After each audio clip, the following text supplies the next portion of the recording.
called the Office of Citywide Health Insurance Access. I'm someone who's very active in the nonprofit world in New York City. I am on 3 boards of directors, one organization called Project Guardianship, which helps vulnerable New Yorkers navigate their activities of daily living with fiscal, social service, case management, and other supports to help them navigate their activities and remain independent with dignity. I'm on the board of the Bronx Community Healthcare Network, providing healthcare services to families in the Bronx, and also on the Astor Services for Children and Families, providing mental health services for families in the Bronx. I'm a devoted daughter, a proud sister, and in both of those roles have had the privilege of providing care to both of my parents and my brother in the last year of his life. And through those roles, have had the privilege to be a caregiver. And what have I learned? That caregiving is indeed a privilege. And the principles of caregiving can be summed up in the first 4 letters of that word, care. There are key principles in that 4 letters. That first letter, C, for care,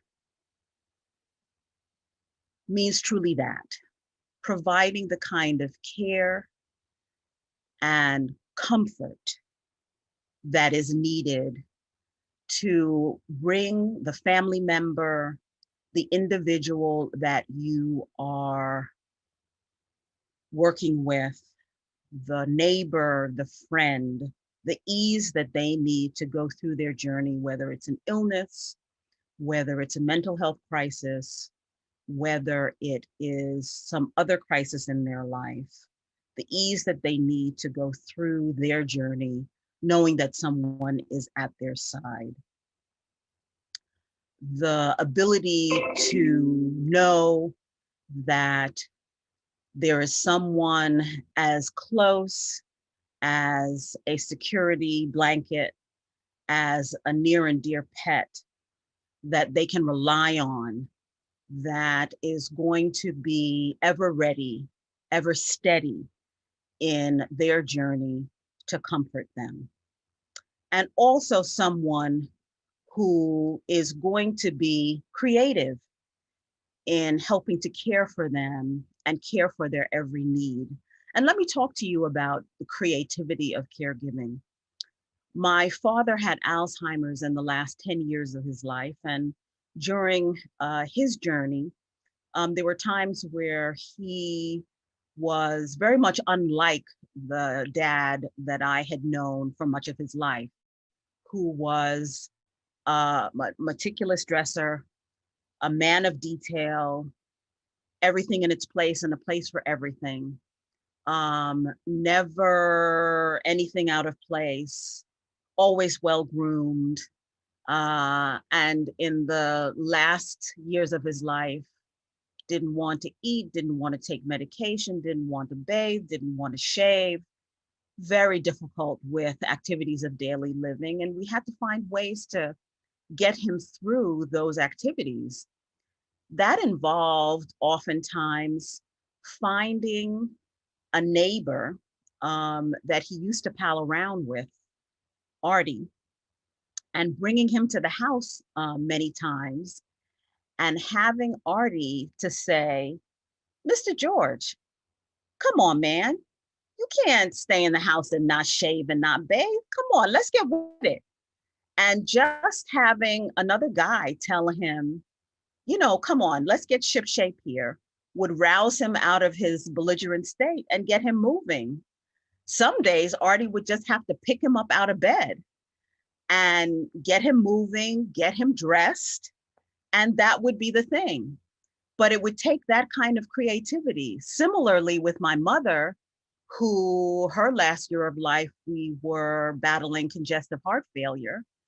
and it was difficult for her to get around, and she didn't want to take a walk. She was getting very sedentary, which was not good for her. But we had to get her moving. And sometimes it was calling in a neighbor to encourage her to take a walk. And unbeknownst to her, those neighbor visits were not just about being nice, but dragging her out of the house. So that creativity, another C word in that care of caregiving, is something that caregivers bring to the table. But not only creativity, but um, also knowing that that care not only goes outward, but also has to go inward, because you cannot give from an empty vessel. The balance of caregiving has to turn into the caregiver as well as to the person being cared for, because caregiving is demanding. Um, there is attention that has to be paid to the person that you are delivering the care to, and as much attention has to be paid to the caregiver, because again, you cannot pour from an empty vessel. So attention has to be paid.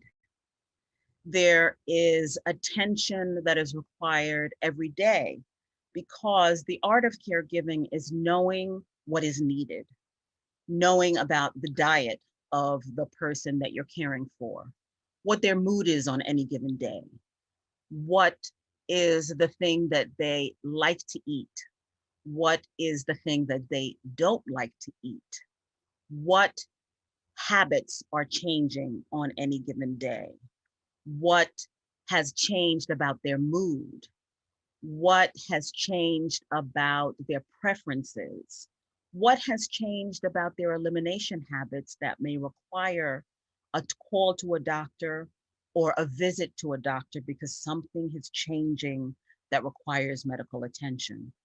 All of these things require a different kind of alertness, a different kind of attention, a different kind of awareness.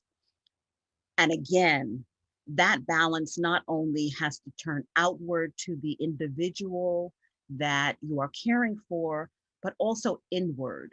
Because if you're not aware of what is happening to yourself, if you're not aware of things that are changing in your own mental acuity or physical acuity, then you cannot deliver the best care to the person that you are caring for. And similarly, the R of care is for rest. Um, the rest of the person that you're caring for, knowing that they can rest their burdens in your lap, that you are the person that they don't have to worry about the burdens in their mind, that you will take care of their appointments, that you will take care of their menu, that you will take care of their transportation, that you will take care of their dietary needs, that you will take care of their shopping. But also, you have to take care of yourself. You have to find the moments to take that point of refreshment, even if it's to walk into the bathroom, to sit, to get a moment away, to breathe, to clear your head and say, I need a moment. I need to clear my mind of the appointments of the day, of the stress of the day, so that I can come back to the next task with a clear head, a refreshed mind, and to go forward to do the next thing. It's a thing that I learned often in hindsight, that the balance has to tip always to not only caring for the friend, the loved one, the relative, but caring for yourself at the same time. Because without that balance, the work is not done well. And the other most important part of caregiving is the relationship.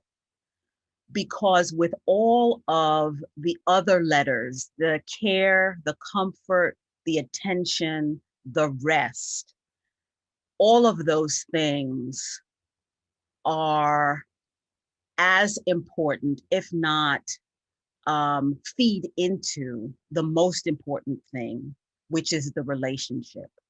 Because what you are giving is feeding into the relationship that you are building, and in some ways that you are nurturing in this last gift of care to that person.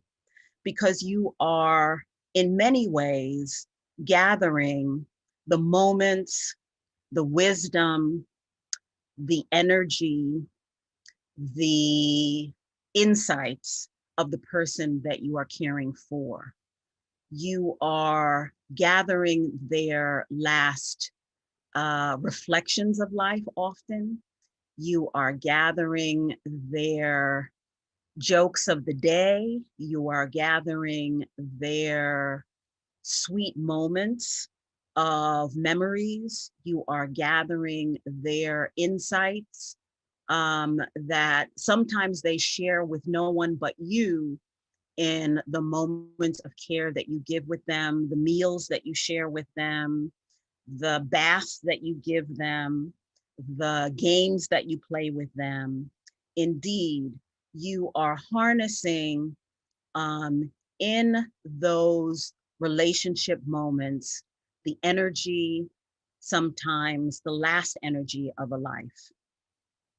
So the thing that I want to come back to is that the value of caregiving is harnessing that energy of a relationship.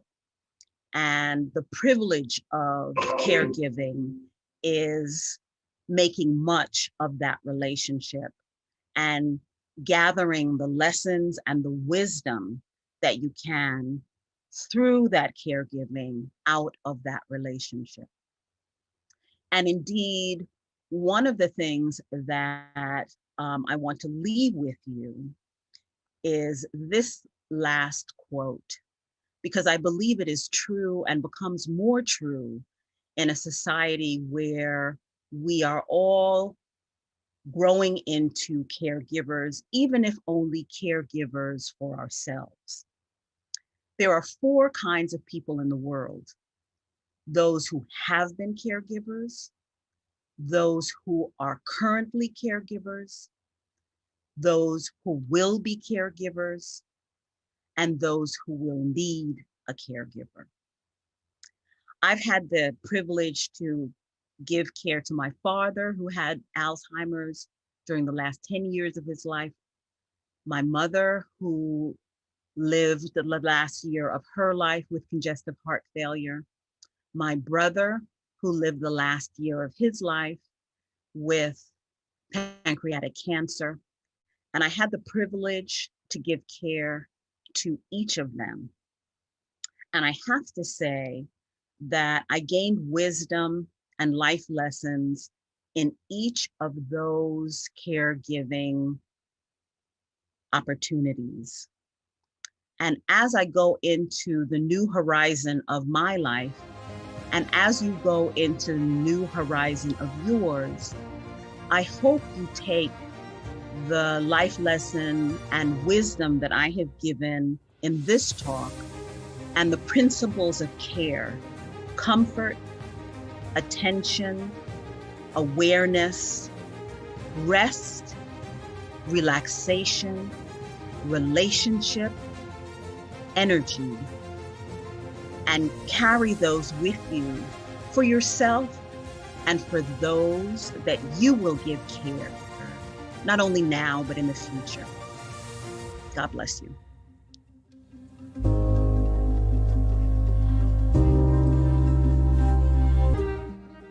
Hello, hello. I am so excited to be here with you today. I am excited because I've been waiting for this moment. And I know that you're excited because you're here today. So I am really, really glad that you have come in. Come on in. You know, when we do workshops,